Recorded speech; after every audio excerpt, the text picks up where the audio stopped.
You know that feeling when you're living two completely different lives and nobody around you has the slightest clue? That rush of adrenaline mixed with guilt, fear, and this strange sense of freedom all tangled together? Yeah, that was my reality for longer than I care to admit. My name is Michael, and before you judge me too harshly, let me tell you something. The person I was sneaking around with, hiding from my wife, lying about where I'd been and what I'd been doing, wasn't some woman from work or a random person I met online. It was me. Well, not exactly me. It was Michelle. I grew up in a house full of women. My mother, my grandmother, and my four sisters dominated every corner of our home. The bathroom was a war zone of hairspray and makeup. The closets overflowed with dresses, skirts, heels, and accessories I couldn't even name. As the only boy, I was supposed to be different, tougher, more interested in sports and cars. But from the time I could form coherent thoughts, I was fascinated by their world. The colors, the fabrics, the way they moved with such confidence in their clothes. It called to me in a way I couldn't explain. I remember being 7 years old, watching my oldest sister Rebecca get ready for her high school prom. She wore this emerald green dress that sparkled under the lights, and when she walked down the stairs, everyone gasped. I wanted that. Not her specifically, but that moment, that feeling of being seen as beautiful, elegant, special. That night, after everyone went to bed, I snuck into her room and tried on the dress. It was way too big, pooling around my feet like a puddle of stars, but when I looked in the mirror, something clicked inside me. For the first time in my young life, I felt like I was looking at who I really was. Of course, I got caught. My mother walked in to check on something, and there I stood, a scrawny 7-year-old boy drowning in formal wear. The look on her face wasn't anger exactly. It was more like confusion mixed with disappointment. She didn't yell. She just quietly told me to take it off, put it back, and never do that again. We never spoke about it. Not once. But the message was crystal clear. This part of me, this curiosity, this desire, it wasn't acceptable. It needed to be buried, locked away, forgotten. So I tried. God knows I tried. Through middle school and high school, I played the part. I joined the basketball team, even though I hated it. I dated girls because that's what boys did. I laughed at jokes I didn't find funny and pretended to care about things that bored me senseless. But late at night, when the house was silent and everyone was asleep, I would sneak into my sister's rooms or raid the donation bags my mother kept in the garage. I would try on dresses, skirts, blouses, anything I could find. I taught myself how to walk in heels by practicing in the basement. I learned makeup techniques from magazines I hid under my mattress. Michelle was growing, evolving, becoming more real with each secret session. The guilt was crushing. Every time I put on women's clothes, I felt like I was doing something terribly wrong, something shameful. I would promise myself it was the last time, that I would stop, that I would be normal. But the urge always came back, stronger each time. It was like trying to hold your breath underwater. Eventually, you have to come up for air. College offered a brief escape. I moved 3 hours away, got a small apartment, and for the first time had real privacy. I thought maybe, just maybe, I could explore this side of myself without the constant fear of being discovered. I bought my first dress with my own money, a simple black number from a thrift store. The woman at the register didn't even blink. I told myself it was a gift for my girlfriend, even though I didn't have one. That night, alone in my apartment, I became Michelle fully for the first time. Hair, makeup, dress, heels, the works. I looked in the mirror and saw a woman staring back at me. Not a boy in a dress. A woman. I cried for 2 hours straight, overwhelmed by emotions I couldn't name. But fear is a powerful thing. What if someone saw me? What if my roommate came home early? What if my family found out? So I purged everything. Threw it all away. Convinced myself this was just a phase, something I needed to get out of my system. I focused on my studies, graduated with decent grades, got a job at an accounting firm. I was determined to live a normal life. Then I met Sarah. She was everything I thought I wanted. Smart, funny, beautiful, kind. She worked in the same building, and we started chatting by the coffee machine. Those conversations turned into lunch dates, which turned into dinners, which turned into a relationship. She made me laugh. She challenged me. She made me feel like maybe I could be happy just being Michael. We dated for 2 years before I proposed. She said yes, without hesitation. Her family loved me. My family loved her. Everything was falling into place exactly how it was supposed to. Our wedding was perfect. Picture perfect. The kind of day people dream about their entire lives. Sarah looked absolutely stunning in her white gown, and as I watched her walk down the aisle toward me, I told myself this was it. This was my fresh start. Michelle would stay buried forever. I was going to be a good husband, maybe a father someday, a normal guy living a normal life. For a while, it worked. The first year of marriage was genuinely happy. We bought a small house in the suburbs, adopted a dog named Charlie, hosted dinner parties with friends. I threw myself into being the best husband I could be. I took out the trash, mowed the lawn, fixed things around the house. I was checking all the boxes. But Michelle never really left. She was always there, lurking in the back of my mind, whispering during quiet moments. I would see a woman in a beautiful dress walking down the street, and something inside me would ache. I would watch movies where female characters had these incredible transformation scenes, and I would feel that old familiar longing. I started having dreams where I was Michelle, living her life, free and unafraid. I would wake up next to Sarah feeling hollow, like I was slowly disappearing. About 3 years into our marriage, something shifted. Sarah got a promotion at work that required her to travel frequently. She would be gone for 3, sometimes 4 days at a time. At first, I hated it. The house felt empty without her. But then one night, alone with my thoughts and a bottle of wine, I made a decision that would change everything. I drove to a mall 2 towns over where nobody knew me. I walked into a department store, my heart pounding so hard I thought it might explode, and I bought clothes. A dress, a wig, makeup, shoes, everything I needed. The cashier was a young woman who barely looked up from her phone. I paid in cash and left quickly, stuffing everything into the trunk of my car like I was hiding evidence of a crime. That night, I transformed. It took me almost 2 hours because I was so out of practice and shaking with nerves. But when I finally looked in the mirror, there she was. Michelle. Older now, but still her. Still me. I stood there in our bedroom, wearing a navy blue dress and heels, with makeup that wasn't perfect but wasn't terrible either, and I felt something I hadn't felt in years. Relief. Like I had been holding my breath since my wedding day and could finally exhale. I told myself it was just that one time, just to get it out of my system. But when Sarah went on her next trip, I did it again. And again. And again. It became a routine. The moment her car pulled out of the driveway, I would start the transformation. I created a whole separate wardrobe hidden in the back of our guest room closet, tucked behind boxes of Christmas decorations I knew she would never touch. I got better at makeup, learned contouring from YouTube tutorials I watched with headphones on. I bought better wigs, better clothes, better shoes. Michelle was coming back to life, and I was powerless to stop her. Worse, I didn't want to stop her. The lying started small. Sarah would call while she was away and ask what I was doing. Watching TV, I would say, dressed head to toe as Michelle. Relaxing, I would tell her, while wearing a cocktail dress and heels. Just hanging out with Charlie, I would claim, my face fully made up, lipstick perfect. Each lie felt like a tiny betrayal, but I couldn't stop. I couldn't risk losing this. Losing her. Losing Michelle. Then I started getting bolder. I began going out. Just to the car at first, walking to the mailbox at midnight in a dress, just to feel the night air on my legs. Then short drives around the neighborhood with the windows up and the doors locked. Then actual destinations. I found a 24-hour diner about 40 minutes away, where the staff was too tired to care about anything except getting through their shifts.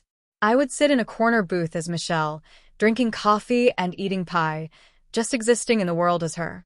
Those moments felt more real than anything else in my life. I created social media accounts for Michelle. Nothing too public, just a way to connect with others like me, people who understood this double life. I joined online communities, forums, support groups. For the first time, I didn't feel alone. There were thousands of us, living in the shadows, hiding parts of ourselves from the people we loved most. Their stories gave me comfort and courage. Some of them had accepting partners. Some were divorced. Some were still deep in the closet like me. We shared tips, advice, encouragement. Michelle had friends now, a whole network of people who saw her and accepted her without question. But the guilt was eating me alive. Every time Sarah came home from a trip, happy and excited to see me, I felt like the worst person on the planet. She would talk about her week, show me pictures from her business dinners, complain about difficult clients, and the whole time I would be thinking about the dress I had worn just hours before she arrived. The lipstick I had frantically scrubbed off in the bathroom. The wig hidden in its box in the closet. I was cheating on my wife, but not in the traditional sense. I was betraying her with another version of myself. Sarah started noticing things. Little things at first. A credit card charge from a store I couldn't explain away smoothly. A receipt that fell out of my wallet for makeup remover.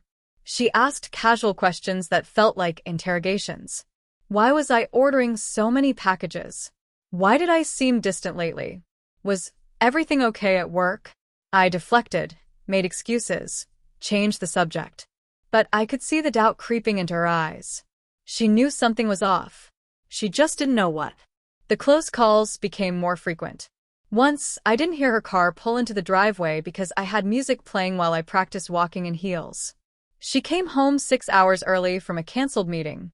I heard her key in the lock and had maybe 90 seconds to strip off everything, throw it into the closet, and pretend I had been napping on the couch. My heart was racing so fast, I thought I might pass out.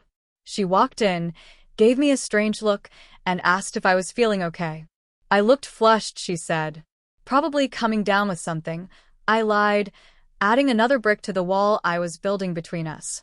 Another time, she picked up my phone to check the time and saw a notification from one of my Michelle accounts.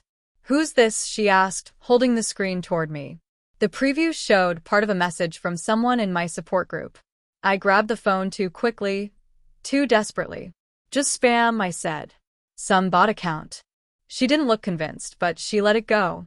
I changed all my passwords that night and enabled extra privacy settings on everything. The lies were piling up, getting harder to keep straight. I knew I couldn't keep this up forever. Something had to give. Either I had to stop being Michelle, which felt like asking me to stop breathing, or I had to tell Sarah the truth, which terrified me more than anything. What if she left? What if she was disgusted? What if she told my family, her family, our friends? My entire life could implode in a single conversation. But living this double life was destroying me from the inside out. I was exhausted all the time, anxious, jumpy, paranoid. I stopped sleeping well. I lost weight. I couldn't focus at work. Michelle was supposed to make me feel free, but instead I felt more trapped than ever. The breaking point came on a random Tuesday night. Sarah wasn't traveling. She was home, asleep in our bed. I should have been next to her, but instead I was in the guest room at 2 a.m, dressed as Michelle, looking at myself in the mirror. I had been doing this more and more, stealing moments even when she was home, taking bigger and bigger risks. I heard a noise in the hallway, and my blood turned to ice. The door opened slowly. Sarah stood there in her pajamas, eyes wide, staring at me, at Michelle, at the truth she had probably suspected for months, but could no longer deny. The silence that followed felt like it lasted for hours, but was probably only seconds. She didn't scream. She didn't cry. She just stood there, processing what she was seeing. Her husband, wearing a burgundy dress, full makeup, a blonde wig, heels kicked off near the chair. I wanted to explain, to say something, anything, but my voice wouldn't work. My throat had closed up completely. "What is this?" she finally said. Her voice was quiet, almost emotionless, which somehow made it worse. I tried to speak, but nothing came out. She took a step into the room. "How long?" she asked. "How long has this been happening?" The question hung in the air between us, like smoke. I found my voice, though it came out shaky and small. "A long time," I whispered. "Before we met. Before everything." She leaned against the doorframe like she needed the support. "Are you?" She paused, searching for words. Are you transgender? Do you want to be a woman? It was a fair question, one I had asked myself countless times. No, I said, surprising myself with how certain I sounded. I don't want to transition. I don't want to stop being Michael. But I need this too. I need Michelle. She's part of me. I can't make her go away. I tried. For years I tried. But she's always been there. Sarah walked over to the bed and sat down heavily. She looked tired, defeated. Why didn't you tell me? She asked. Before we got married. Before any of this. I could have decided if I wanted to sign up for this. Because I was terrified, I admitted, still standing frozen in the middle of the room in my dress. Because I thought I could stop. Because I thought if I loved you enough, if we built a good life together, Michelle would just fade away. Because I'm a coward. She looked up at me, really looked at me, taking in the full picture. You look different, she said, and I couldn't tell if it was an observation or an accusation. Not bad. Just different. Like someone I don't know. That hit harder than any anger would have. This is me too, I said quietly. Not instead of Michael. In addition to. I know that doesn't make sense. I know this is a lot. But I need you to understand that I love you. That never changed. What I feel for you is real. But you lied, she said, her voice cracking for the first time. For years. Every time I went on a trip, every time I left you alone, you were doing this. Living this secret life. You lied to my face over and over. How am I supposed to trust anything you say? I didn't have an answer for that. She was right. I had lied. Repeatedly. Deliberately. I had chosen Michelle over honesty, over our marriage vows, over the woman I claimed to love more than anything. The shame was overwhelming. I need time, Sarah said, standing up. I need to think about this. About us. About what this means. I'm going to stay at my sister's house for a few days. Don't call me. Don't text me. I'll reach out when I'm ready to talk. She walked out of the room without looking back. I heard her moving around our bedroom, packing a bag. Heard the front door open and close. Heard her car start and pull away. Then silence. Complete and total silence. I sank onto the floor, still wearing Michelle's clothes, and cried until I had nothing left. The next few days were torture. I didn't know if my marriage was over. I didn't know if Sarah would ever speak to me again. I didn't know if she would tell people, if my secret would become public knowledge.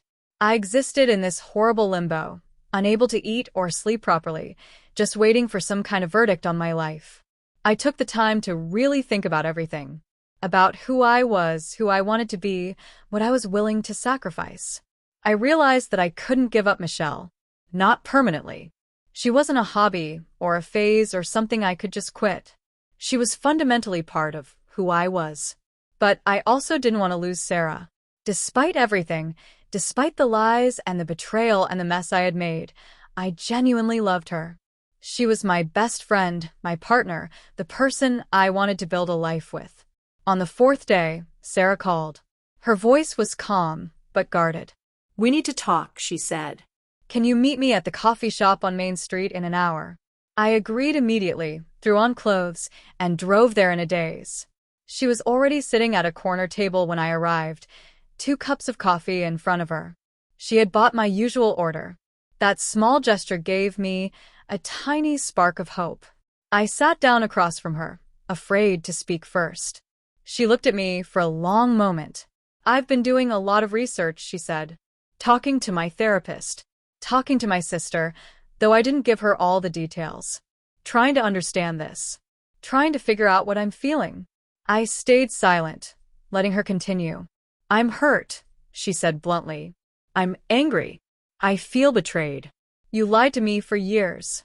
That's not something I can just get over.